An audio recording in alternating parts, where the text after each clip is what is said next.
এই যে বন্ধুরা দেখো নূরপুর মানিক চক, মালদার মানিক চকের নূরপুরে ইতিমধ্যেই গরিবের বন্ধু মতিউর রহমান প্রবেশ করছেন।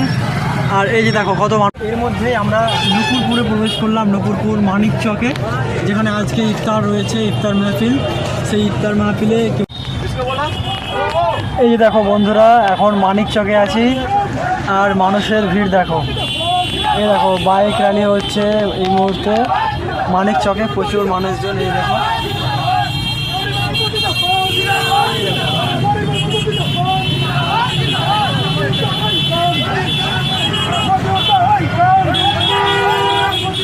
প্রচুর মানুষজন এখানে ইতিমধ্যে আজকে কি বলে এই মানিক চকে প্রবেশ করছি, মানিক চকে। আর সেখানে কিন্তু প্রচুর মানুষের ভিড়, প্রচুর কি বলে এখানে বাইক র্যালি হচ্ছে, দেখাচ্ছে এটা দেখতে পাচ্ছি।